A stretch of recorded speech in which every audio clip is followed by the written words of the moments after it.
The LG 38GN950 is the company's new flagship G-Sync ultra-wide gaming monitor. It sports a massive 38-inch panel with a 3840 by 1600 resolution, providing a noticeable upgrade in size and resolution over more typical 34-inch ultra-wide displays. It also boasts a 1 millisecond response time nano IPS panel, display HDR 600 support, and although it doesn't have a G-Sync module, it does still support G-Sync as well. All told, it certainly seems to tick many of the boxes you'd hope for a display of its calibre. But does it deliver? Well, on the design and features front, LG has stepped things up a notch from most of its monitors by adding RGB to the back. This supports both a sound sync and a video sync mode that will fit the lighting to what the display is showing. It's a nice addition and it can add a bit of atmosphere to what you're watching and potentially even reduce eye strain. However, it does require a USB cable and software, and it's not always that accurate.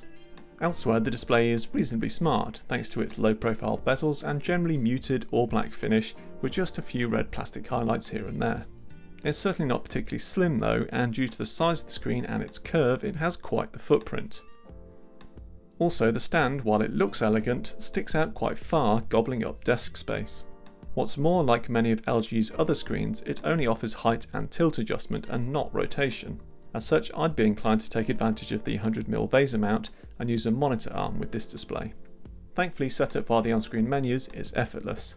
The main mini joystick control is responsive and the menus are intuitive to navigate and have all the options you should need, including an sRGB mode that has adjustable brightness. However, you don't get an FPS counter, which I found to be a surprisingly useful feature on many monitors, and there's no support for any sort of backlight strobing blur reduction mode. Alongside the main menu stick is a wheel control that's used to cycle through the RGB lighting options, if you don't fancy using the software.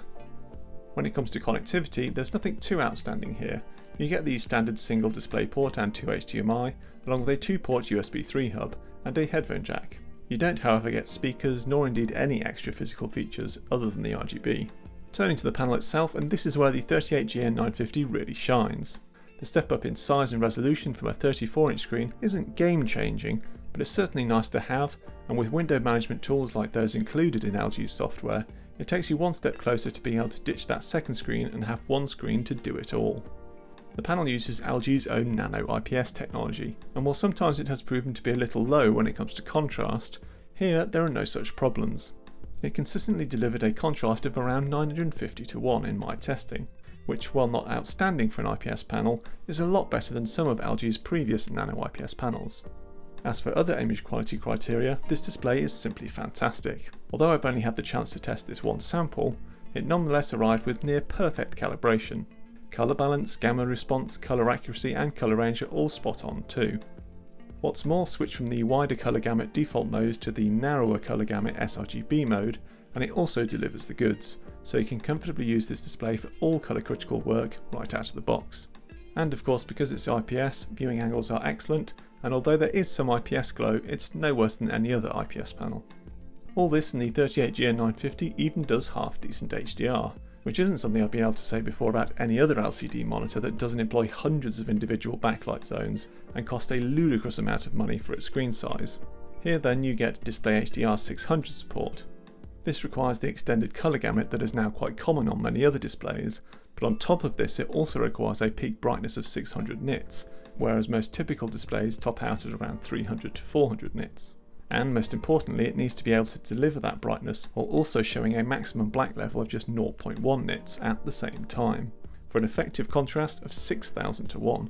How this screen achieves this when its native contrast ratio is only 950:1 is by having some backlight zones that can vary the backlight brightness.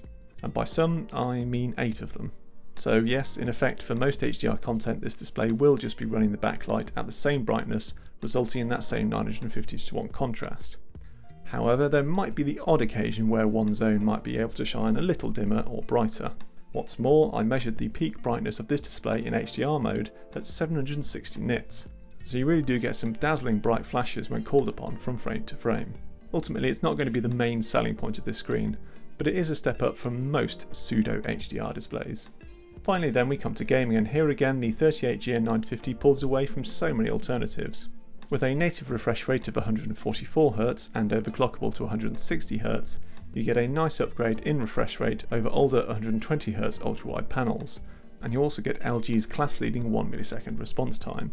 Like most other supposed 1 millisecond panels, you seldom achieve that raw figure here, but this is still a very fast switching IPS panel that's noticeably better than most competitors.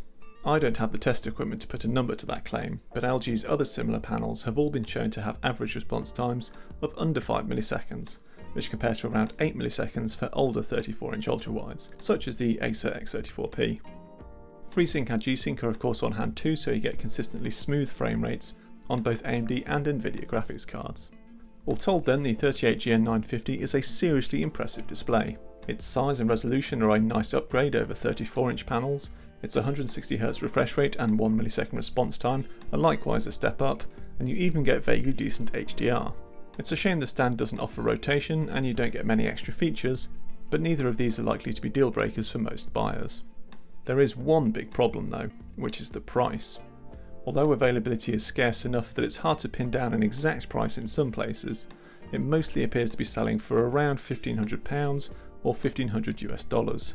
That's a big chunk of change and a significant step up from even LG's own 38GN950, which was already expensive for a modern ultrawide. Considering you can pick up 144Hz 34-inch 1 millisecond IPS ultrawides for under £500, you've really got to want the best to justify forking out for this display.